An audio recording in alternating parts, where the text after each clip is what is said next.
Efcc ya wọlé gómìnà Zamfara tẹ́lẹ̀, mọ́tò àti ọ̀pọ̀lọpọ̀ ẹrù ni wọ́n kó níbẹ̀. Mọ́tò olówó ńlá 4 SUVs tó jẹ́ tìjọba ìpínlẹ̀ Zamfara làwọn agbófinró ti kó kúrò nílé gómìnà ìpínlẹ̀ náà tẹ́lẹ̀, Alhaji Bello Matawalle. Wọ́n ní nígbà tí ọkùnrin náà fẹ́ kúrò nílé ìjọba ló kó àwọn mọ́tò ọ̀hún àtàwọn ẹrù ìjọba míì lọ. Èyí ló mú kí àjọ tó ń rí sí ìwà ìbàjẹ́ àti ṣíṣe owó ìlú mọ̀kùmọ̀kù Economic and Financial Crimes Commission EFCC lọ fọwọ́ òfin kó wọn jáde kúrò nínú ilé ọkùnrin náà tó wà ní GRA kan báyìí tó wà lágbègbè Gúúsù nípìnlẹ̀ Zamfara lọ́jọ́ Ẹtì Friday ọjọ́ 9 oṣù kẹfà ọdún 2023 yìí. Gbàrà tí gómìnà tuntun tí wọ́n ṣẹ̀ṣẹ̀ dìbò yàn nípìnlẹ̀ ọ̀hún ọ̀gbẹ́ni Dauda Lawal ti bọ́ sípò àṣẹ nípìnlẹ̀ náà ló ti pariwo síta fáwọn aráàlú pé gbogbo ẹrù tó wà nílé ìjọba ni gómìnà tó ṣẹ̀ṣẹ̀ gbéjọba sílẹ̀ ọ̀hún kó lọ. Yàtọ̀ sí mọ́tò, wọ́n ní àwọn nǹkan èlò ilé bíi fìríìjì, tẹlifíṣàn, bẹ́ẹ̀dì àtàwọn nǹkan míì ni wọ́n kó kúrò nílé ìjọba tí wọ́n sì sọ gbogbo ilé náà di kòròfo. Lawal ní kò sóhun kankan mọ́ nínú ilé ìjọba tí Matawalle fi sílẹ̀ rárá. Ó ní mọ́tò 17 tó jẹ́ ti gómìnà àti ti igbákejì gómìnà ìpínlẹ̀ náà ni gómìnà tẹ́lẹ̀ rí yìí ti jí kó sá lọ pátápátá. Ìgbésẹ̀ yìí burú jáì, ó sì kù díẹ̀ káàtó láti sọ ẹrù ìjọba ìpínlẹ̀ náà di tara ẹ̀. Àtẹ̀jáde pàtàkì kan tí alukoro ètò ìròyìn fún gómìnà ọ̀hún ọ̀gbẹ́ni Sulaiman Idris fi síta fáwọn oníròyìn lọ́jọ́ àbámẹ́ta sátidé ọ̀sẹ̀ tó kọjá yìí ni gómìnà ọ̀hún ti kìlọ̀ fún Matawalle pé kó dá gbogbo ẹrù tó jí padà sílé ìjọba láàrin ọjọ́ 5 péré.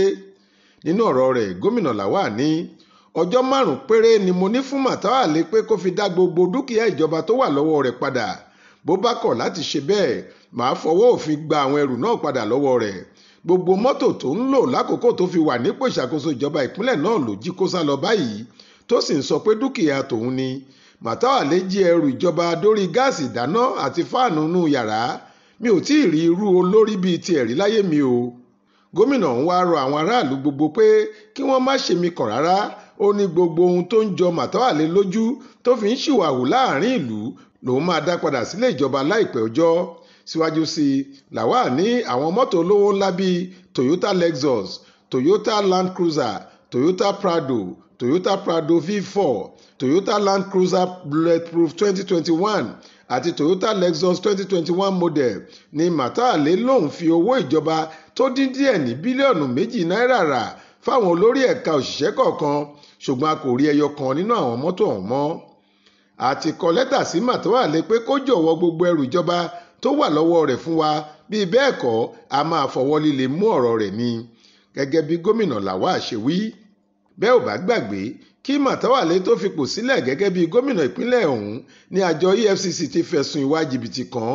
Wọ́n ní ó kó bílíọ̀nù lọ́nà 70 náírà sápò ara ẹ̀ tí wọ́n sì sọ pé gbàrà tó bá ti fipò sílẹ̀ gẹ́gẹ́ bí gómìnà làwọn máa fọwọ́ òfin mú un láti wá sọ tẹnu ẹ̀ lórí owó náà. Ṣùgbọ́n Matawalle pàápàá ju òkò ọ̀rọ̀ lu alága EFCC padà. Ọ̀gbẹ́ni Báwà pé kò sóhun tó lè fi òun ṣe nítorí pé alága náà béèrè owó rìbá mílíọ̀nù $2 owó ilẹ̀ òkèrè kan lọ́wọ́ òun tóun sì kọ̀ láti fún un ló ṣe ń dúnkokò mọ́ òun báyìí.